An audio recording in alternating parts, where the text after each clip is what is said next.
Olá, você vai ver no Jornal de hoje. Prefeitura lança programa Osasco Transparente.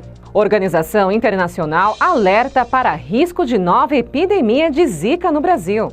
De acordo com a organização, os problemas de infraestrutura que contribuíram para causar o surto de Zika não foram superados, o que torna o Brasil vulnerável a sofrer uma nova epidemia da doença. Com tecnologia inédita, Fortaleza ganha primeiro banco de pele animal para tratamento de queimados. E foi na pele da tilápia que encontraram a maior semelhança com a pele humana. Condições ideais para um curativo natural. O couro do peixe, que antes ia para o lixo, recebe todo um tratamento. E no Senado, projeto que pede a criminalização do funk já tem quase 40 mil assinaturas. Nas regras da casa, toda sugestão que tem pelo menos 20 mil assinaturas deve ser debatida pelos senadores. É agora no Câmara Notícias.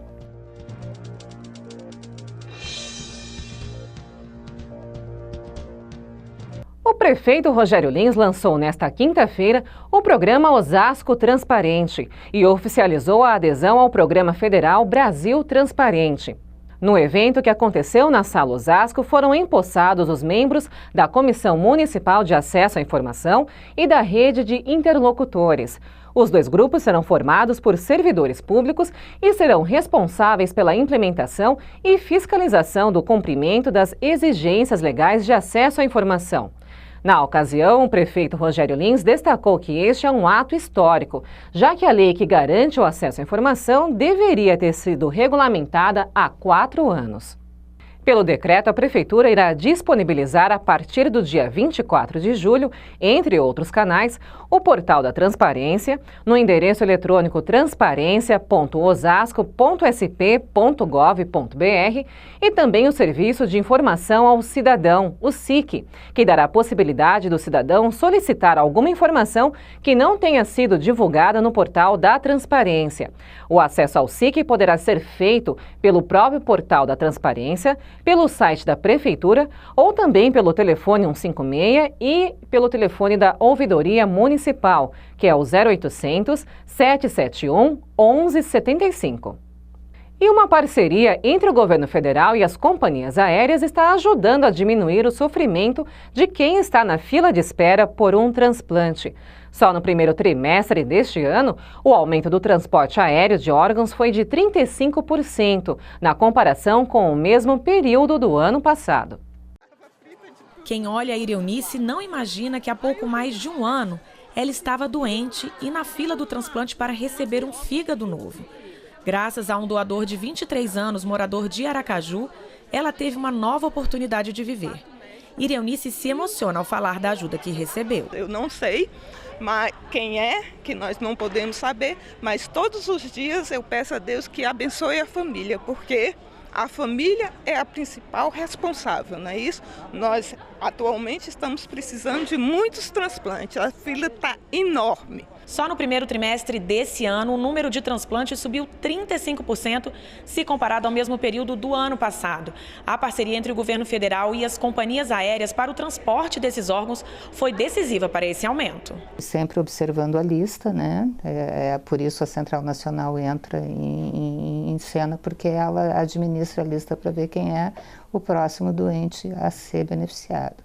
Então, ele pode estar, por exemplo, se é um órgão do Nordeste, ele pode estar no Ceará, pode estar em Pernambuco, o órgão pode estar vindo do Sergipe, por exemplo. Então, a gente administra esses deslocamentos por meio da Central Nacional. 88,5% de todos os órgãos transportados por avião nos meses de janeiro, fevereiro e março de 2017 foi por conta da parceria entre o governo e as companhias aéreas.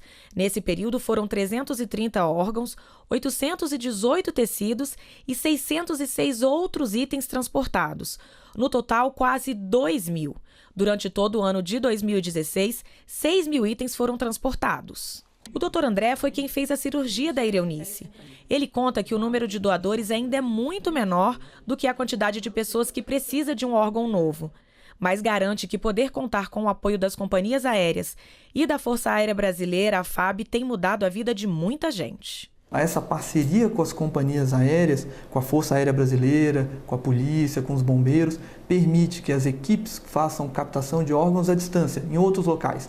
Então você não fica limitado aos doadores da sua região, você consegue atingir um número maior de doadores e conseguir assim realizar mais transplantes. E agora, de fígado novo e energia renovada, a Ireonice está cheia de planos para o futuro. Em primeiro lugar, viver. Aposentei recentemente, então eu quero curtir a vida doidado, viajar, curtir a família, passear mesmo. Ser feliz. Ser feliz. Após o crescimento de 1% no mês de abril, o volume de serviços prestados no país se manteve estável em maio. Os dados são do IBGE. O que é de comum entre restaurantes, viagens de turismo, caminhões de transportes, lojas comerciais e equipes de limpeza e vigilância? Todos fazem parte do setor de serviços, o de maior peso no PIB nacional, responsável por 44% dos empregos de carteira assinada no país. Em maio, o volume destes serviços prestados se manteve estável, acompanhando abril, onde o crescimento foi de 1%. Para os analistas, mesmo com 2 meses de resultado positivo, é preciso cautela para falar sobre o futuro. Nós temos que observar mais de um ponto para confirmar que está havendo uma recuperação. Alguns ramos sentiram bem a diminuição nos negócios. Obrigado. Para manter a clientela, a churrascaria teve que fazer alguns ajustes. Não aumentou o preço e fez várias campanhas de fidelização. O resultado até que veio em certa parte, mas em outras épocas, esse salão estaria bem mais cheio. E ainda que seja caro, é interessante que aconteça, que as pessoas acham que isso é um investimento, inclusive social, porque emprega mais, porque você sai de casa. O empresário, que na crise não demitiu nenhum de seus 160 funcionários, diz que teve que usar muita criatividade para não entornar o caldo. Tem momentos que o cliente tem 30% de desconto para manter o nosso cliente, para chamar o nosso cliente, ter ele com a gente. À medida que as expectativas do setor forem melhorando, isso significa que os empresários vão mudar a sua perspectiva de investimento de contratação. Isso é bom para o mercado de trabalho. Um projeto no Senado pede a criminalização do funk e já tem o apoio de quase 40 mil pessoas. Quem defende a medida diz que o estilo faz apologia à violência e às drogas. Já os funkeiros afirmam que o projeto é preconceituoso. O funk surgiu nos Estados Unidos. Mas nas comunidades do Rio de Janeiro ganhou um novo estilo. O ritmo se transformou numa forma de expressão dos jovens e arrasta multidões para os bailes. Move um monte de gente, a juventude principalmente, é muito bom. Trabalha a semana inteira e tem que se divertir. Cada pessoa curte uma cultura diferente, acho que todo mundo gosta. Mas nem todo mundo tem essa paixão. Tanto que um empresário paulista encaminhou para o Senado uma proposta para criminalizar o funk, que já recebeu o apoio de mais de 38 mil pessoas. Pelas regras da casa, toda sugestão que tem pelo menos 20 mil assinaturas deve ser debatida pelos senadores. Em um vídeo enviado à revista Isto É, o empresário Marcelo Alonso explicou o motivo do projeto. Eu acredito que o funk, para se tornar cultura, ele tem que ser rico como a música brasileira é em cultura. O funk é um apelo à cultura e não tem cultura alguma. Mas para quem trabalha com o funk, a proposta é discriminatória. Valesca Popozuda diz que o funk emprega milhares de pessoas nos bailes e shows.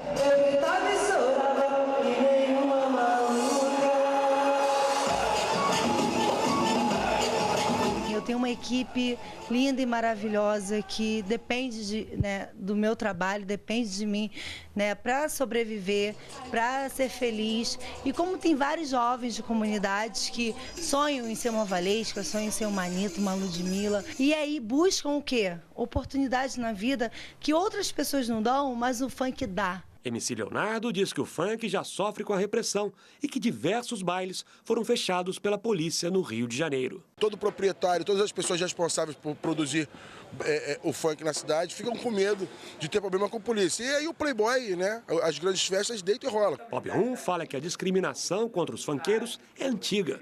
Um problema que ele conta na música O Rap do Silva, que se transformou numa espécie de hino do funk. Eu falei, pô, peraí, meus amigos estão do bem, só porque eles gostam do funk são pessoas ruins, são do mal. Eu comecei a rascunhar a história e Papai do Céu me abençoou que nasceu o Rap do Silva para mostrar que um funkeiro também é uma pessoa de bem. E era só mais um Silva que a estrela não brilha. Ele era funkeiro, mas era pai de família. É só mais um Silva que a estrela não brilha. Ele era funkeiro. E no próximo bloco, 4 em cada 10 brasileiros desconhecem o próprio tipo sanguíneo, aponta a Datafolha. Conhecer o próprio tipo sanguíneo é uma recomendação do Ministério da Saúde. A análise do sangue é obrigatória tanto no momento da doação quanto em casos de transfusão. E o andamento da entrega do kit de uniforme e material escolar no município de Osasco. Não saia daí, é depois do intervalo.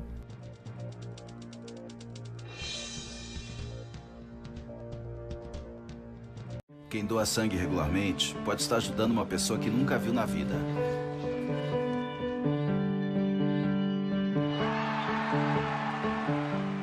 Ou alguém que acabou de começar a viver. Pode estar ajudando quem já passou por muita história. Ou alguém que ainda tem muitas histórias para contar. Pode estar ajudando quem está torcendo para realizar um sonho.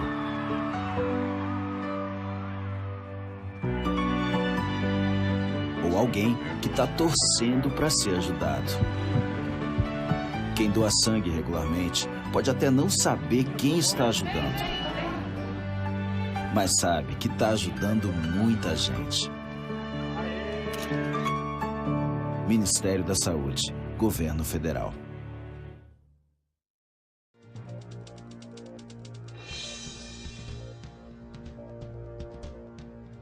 Um relatório da Human Rights Watch alerta para o risco de uma nova epidemia de Zika no país.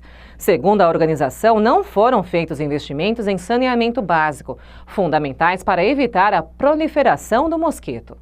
Guilherme nasceu com microcefalia e Germana teve de deixar o emprego para se dedicar ao bebê. A gente ficou sem renda nenhuma dentro de casa, então o custo de vida da gente triplicou, porque a chegada de um filho já traz um custo e de um filho especial é o triplo. O impacto econômico sobre famílias de baixa renda é uma das principais consequências da epidemia do Zika vírus, que começou em 2015. É o que mostra um relatório publicado pela ONG Human Rights Watch. O documento mostra que falta apoio do governo às mais de 2.600 crianças que nasceram com a doença no país.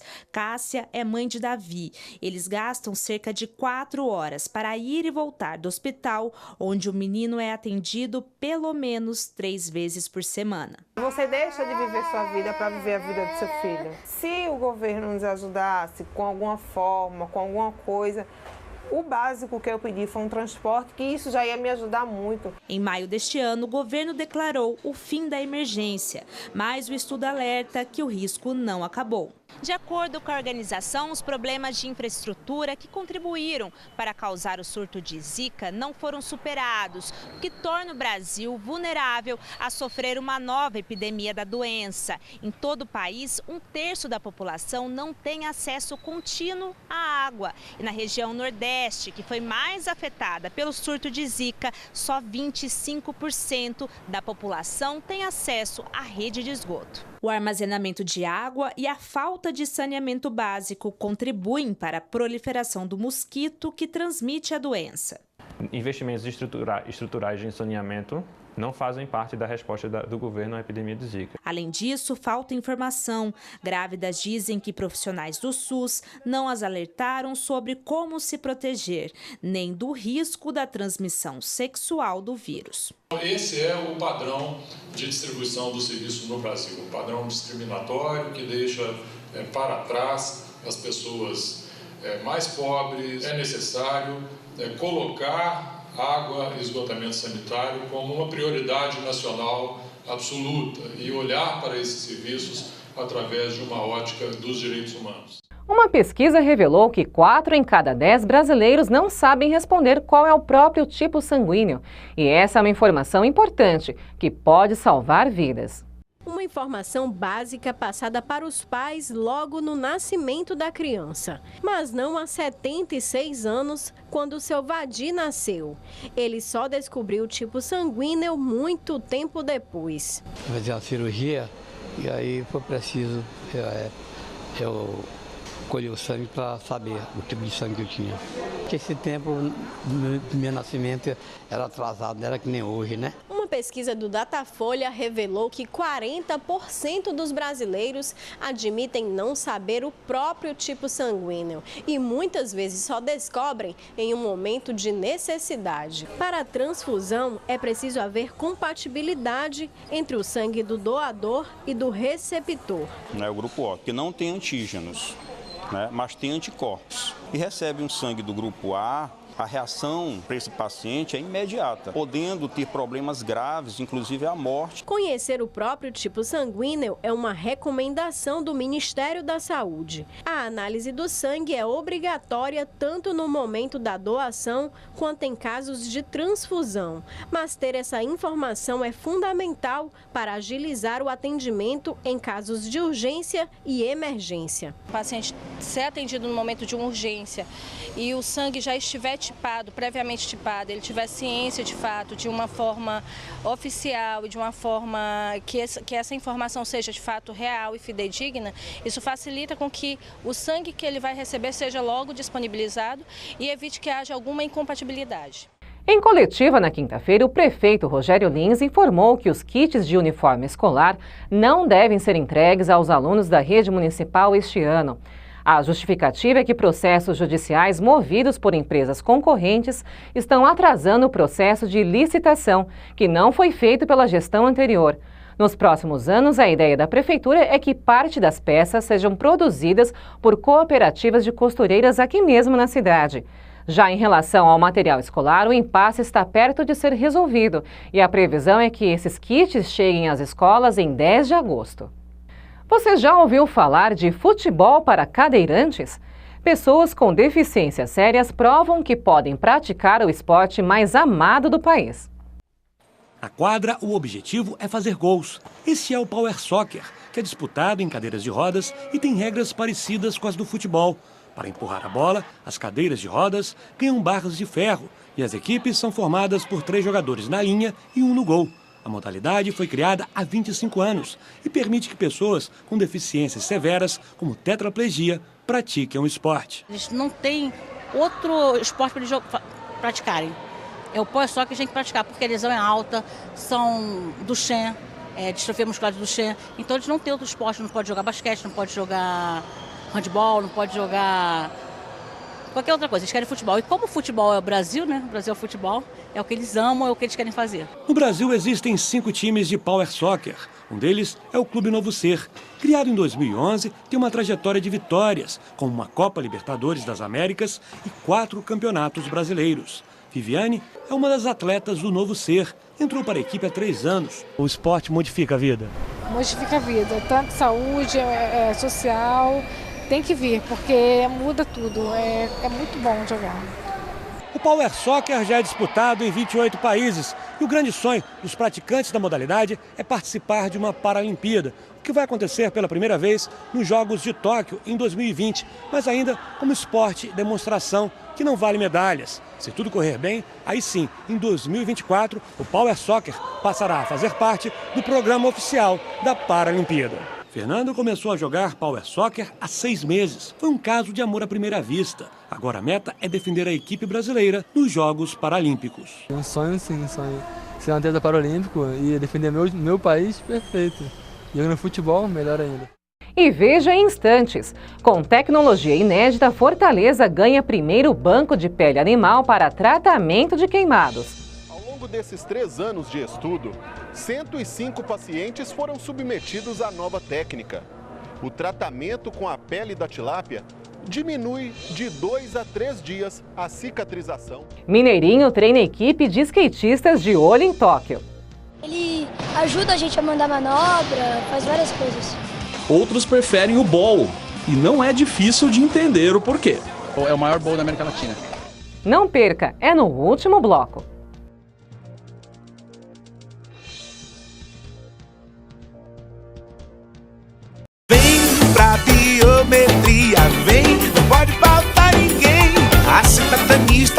ponta do seu dedo também. A digital de cada um faz a diferença. Vem, você escolhe a dedo e volta muito bem.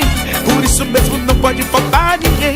Vem pra biometria, vem. Acesse o site da Justiça Eleitoral e se informe sobre a biometria no seu estado. Não pode faltar ninguém.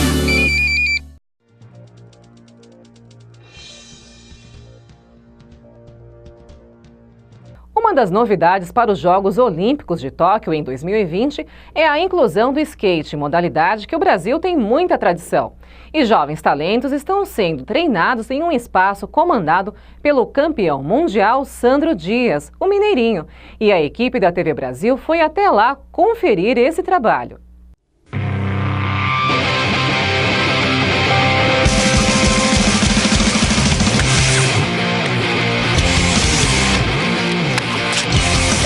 O nome é Sandro Dias, mas pode chamar de Mineirinho.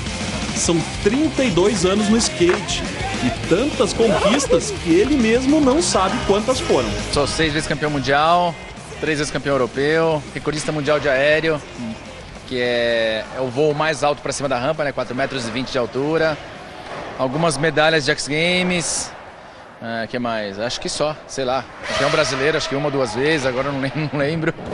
Hoje ele disputa menos campeonatos, mas a expectativa por uma competição é especial. A estreia da modalidade nos Jogos Olímpicos de Tóquio. Preciso saber primeiro como que serão as classificatórias e não sei, né? Vou estar com 45 anos até lá, né? Talvez se eu consiga vou ser o mais velhinho participando. Mas eu tenho vontade, sim. Eu tenho vontade de tentar para o parque. A cada ano, o Mineirinho dedica mais tempo à formação de novos skatistas. Tem até um espaço para isso. O Sandro Dias Camp, localizado a 100 quilômetros da capital paulista. Um trabalho que eu sempre gostei de fazer, até antes de ter esse sítio, até antes de começar o acampamento, eu já fazia campeonatos para a categoria de base, para o iniciante e para o amador. E quando eu comprei esse espaço e decidi transformar no acampamento, foi justamente para incentivar a categoria de base, as crianças que estão querendo iniciar. E é realmente para tentar educar, ensinar e aprender com as crianças. Apesar de muito jovens, alguns se arriscam no half pipe. E poder praticar aí no lado do Mineirinho, o que representa para ti? Ele ajuda a gente a mandar manobra, faz várias coisas. Outros preferem o bowl, e não é difícil de entender o porquê. É o maior bowl da América Latina. Seria, de repente, um lugar perfeito para praticar o skate aí. Isso aqui é uma delícia, né? Ainda mais quando a gente tem num lugar bacana como esse, com o pôr do sol, molecada andando junto, sempre é bom, né? A gente gosta de andar em qualquer tipo de bowl, mas quando tem uma situação diferenciada assim, fica legal para todo mundo, né? Todo mundo se diverte. Ainda mais recebendo a orientação do campeão. Para dar as manobras de skate são tipo detalhes muito pequenos e que fazem muita diferença. Aí, tipo, posicionamento do pé, onde entrar na pista, onde a borda mais corre, e são tipo esse tipo de dica que o Mineirinho dá pra gente, né? O Mineirinho não passa só dicas e orientações pro grupo. Ele faz questão de ir pra pista para mostrar um pouco da técnica, que o tornou um dos maiores skatistas do Brasil e do mundo. Como podemos notar, o ambiente é perfeito para a prática do esporte.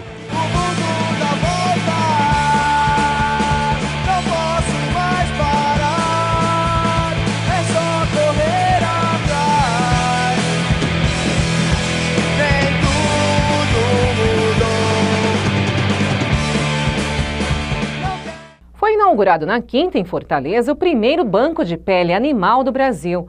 O trabalho é fruto de uma parceria entre a Universidade Federal do Ceará e o Instituto de Apoio ao Queimado. A tecnologia inédita usa a pele da tilápia no tratamento de queimaduras. As marcas estão quase desaparecendo. Sinais de uma queimadura grave há pouco mais de 2 meses. É um sofrimento terrível, a gente só suporta mesmo porque não tem outro jeito, né? Mas no momento que eu fui queimado, não pensei 2 vezes. Corri para o banheiro e fui logo para o hospital. E foi por conta do sofrimento que nem o de Cleilton que os estudos começaram.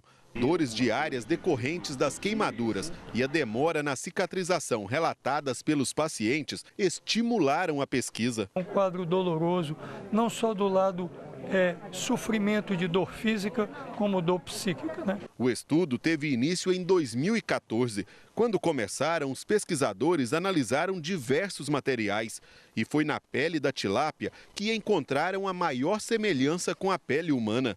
Condições ideais para um curativo natural. O couro do peixe, que antes ia para o lixo, recebe todo um tratamento, limpeza e esterilização feitos em 6 processos até que possa ser utilizado. Ao longo desses 3 anos de estudo, 105 pacientes foram submetidos à nova técnica. O tratamento com a pele da tilápia diminui de 2 a 3 dias a cicatrização.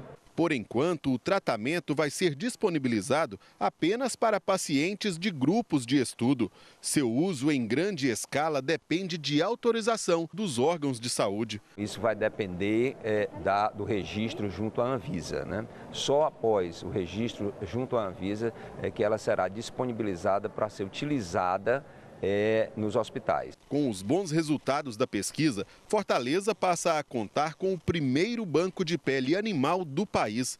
Podemos dizer que é aqui o berço de uma revolução na medicina restaurativa.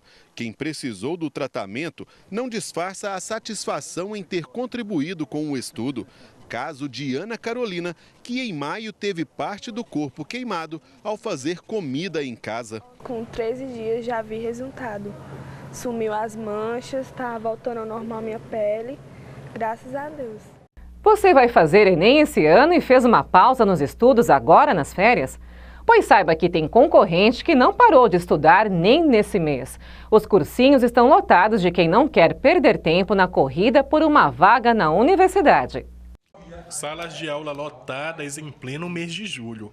Enquanto muita gente está na praia, esses estudantes querem mesmo aprender o conteúdo do Exame Nacional do Ensino Médio, o Enem. Os cursinhos de Belém oferecem turmas especiais na primeira quinzena das férias escolares. Pela lotação das salas, nem é preciso dizer que a procura é grande. Para o professor de História Michel Pinho, quem faz o sacrifício dá um passo à frente em relação à concorrência. Se você perguntar para esses alunos se eles querem sair meio-dia, eles não querem. Eles querem estender a aula deles, e muitos deles vão chegar em casa e ainda vão estudar à tarde. Eu acho que estatisticamente os alunos que se preparam mais têm uma pontuação maior, portanto conseguem sua aprovação. O mês de férias, normalmente a gente relaxa muito, apesar de continuar estudando.